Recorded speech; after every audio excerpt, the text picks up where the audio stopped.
Rivaoka malagasy tsy vaky volo. Ny voalohany dia mampiseho fiaraha-miory amin'ireo fianakaviana na mui ny akaiky azy.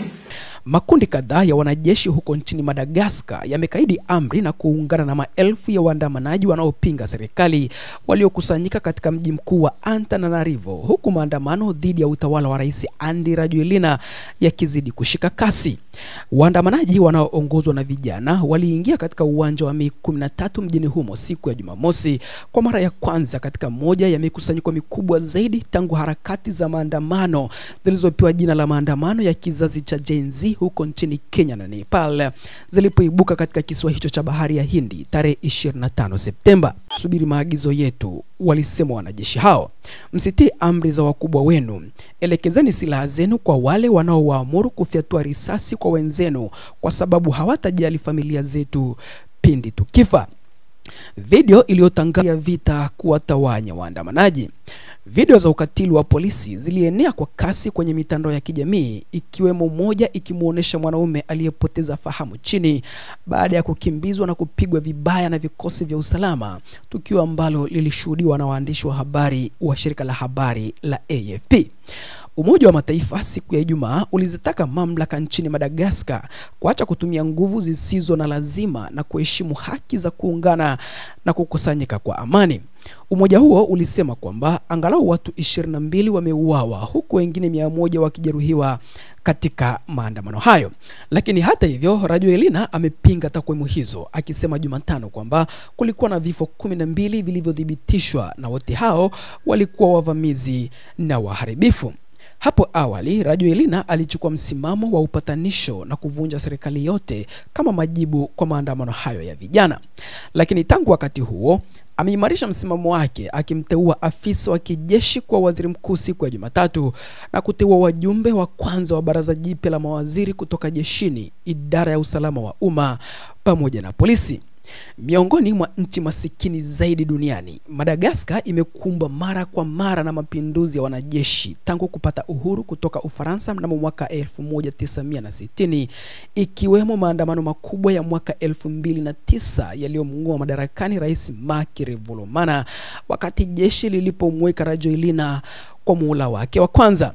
Alishinda tena uchaguzi wa mwaka 2018 na kisha 2023 katika uchaguzi uliopingwa na kususiwa na upinzani. Hii ni Habari 24 Channel ambayo tunazidi kukujuza na kukupasha habari pamoja na matukio mbalimbali yanayojiri kutokea sehemu mbalimbali kote duniani. Kama bado hujalike page yetu au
kemanapun.